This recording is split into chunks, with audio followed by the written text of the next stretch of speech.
امام فخر الدین رازی رحمہ اللہ تعالی تفسیر کبیر کے اندر رسول اللہ صلی اللہ علیہ وسلم کا فرمان نقل فرماتے ہیں کہ رسول اکرم صلی اللہ تعالی علیہ وآلہ وسلم نے ارشاد فرمایا کہ میں ایک دن اپنے دادا عبد المطلب رضی اللہ تعالی عنہ سے دور چلا گیا اور میں اس وقت بچہ تھا تو لوگ مجھے تلاش کرنے نکلے حتیٰ کہ ابو جہل اپنی اونٹنی پر سوار ہو کر میرے پاس آیا تو مجھے اونٹنی پر بٹھا کر کعبۃ اللہ کے اندر لے آیا۔ وہاں پر عبد المطلب رضی اللہ تعالی عنہ موجود تھے تو ابو جہل نے مخاطب ہو کر کہا، اے عبد المطلب، آپ کے اس بیٹے کے کیا کہنے؟ ابو جہل نے جب یہ بات کی تو حضرت سیدنا عبد المطلب رضی اللہ تعالیٰ عنہ نے پوچھا، کیا معاملہ ہے؟ تو ابو جہل کہنے لگا کہ جس وقت میں نے اپنی اونٹنی کو بٹھایا اس شہزادے کو سوار کرنے کے لیے تو میں نے انہیں اپنے پیچھے بٹھا لیا تو اونٹنی نے اٹھنے کا نام تک نہ لیا۔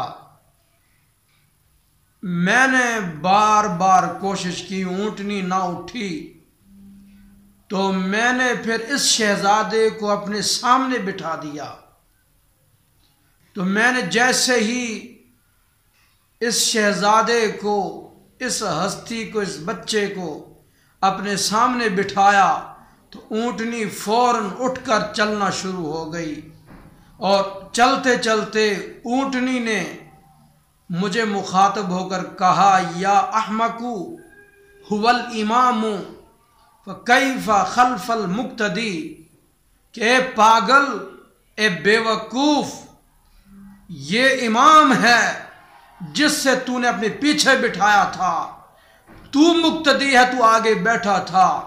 تو امام کی شان یہ ہے کہ یہ مقتدی سے آگے ہو اور مقتدی پیچھے ہو۔ حضرات گرامی قدر، وہ اونٹنی جانتی تھی، اس کو اتنا ادراک تھا کہ یہ میرا مالک ہے، یہ مجھے چارہ ڈالتا ہے، میری نکیل اس کے ہاتھ میں ہے۔ اس کے باوجود اس اونٹنی نے ابو جہل کو پاگل کہا، بیوقوف کہا۔ کیوں؟ اس لیے کہ امام الانبیاء علیہ السلام کی، نبی پاک علیہ السلام کی عزت کا مسئلہ تھا۔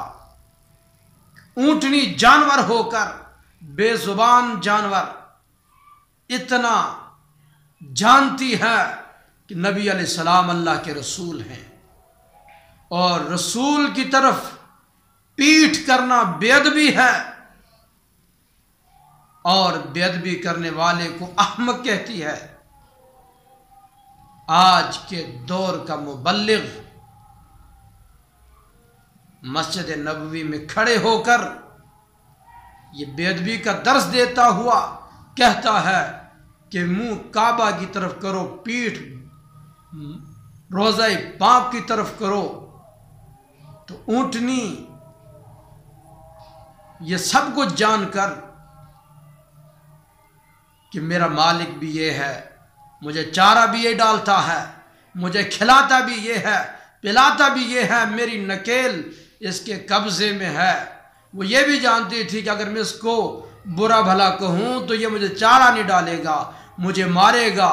لیکن یہ ساری باتیں ایک طرف، جب حضور کی عزت کی بات آئی تو ان باتوں کو نہیں دیکھا کہ میں کس کے کنٹرول میں ہوں، یہ نہیں دیکھا کہ کس کے ہاتھ میں میری لگام اور نکیل ہے، کس کے کنٹرول اور ہاتھ میں میرا چارہ اور میرا کھانا ہے۔ اس نے حضور کی بے ادبی دیکھی کہ یہ پیٹھ کر رہا ہے حضور کی طرف، اٹھنے کا نام نہ لیا۔ جب حضور کو حضور کا مقام دیا تو فوراً وہ اونٹنی کھڑے ہو کر کہتی ہے، ارے پاگل، یہ امام الانبیاء ہے، یہ ساری کائنات کا امام ہے، اور ساری کائنات اس محبوب نبی کی مقتدی اور امتی ہے۔ امتی اور مقتدی پیچھے ہوتا ہے، آگے امام ہوتا ہے، حضور کا ادب کرو۔